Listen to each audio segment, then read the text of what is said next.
Hvað berkjubólga og hvað veldur vindgangi? Þetta eru spurningar sem hægt að fá svör við á Vísindavef Háskóla Íslands. Vísindavefurinn fagnar þessar mundir 20 ára afmæli efndi Háskóla Íslands því til málstofu falsfréttir og vísindi.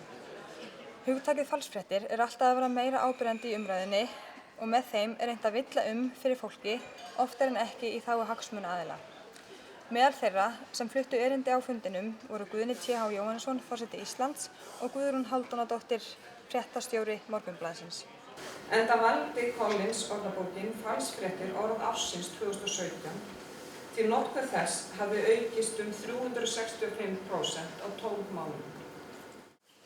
Við verðum að forðast að úti í samfélaginu sjái almenningur fræðafólk sem hroka gikki í fílabeinsturni og sömuleiðis að í fræða samfélagi sé jafnvel litið á almenning sem fávísan lýð, fastan í fordómum og þröngsýni. Hér má einfaldlega ekki byggja óþarfa múra. Í tilefni af afmælinu hefur Vísindavefurinn fengið nýtt útlit. Helstu nýjungar eru þær að hægt að fylgjast með sjávarstöðu og því hvenær sól og tungl á lofti. Hægt að nálgast ýmis tölfræðigögn vefinn eins og gestafjölda síðustu 12 mánuði, orðafjölda í svörum og mest notuðu efnisorðin.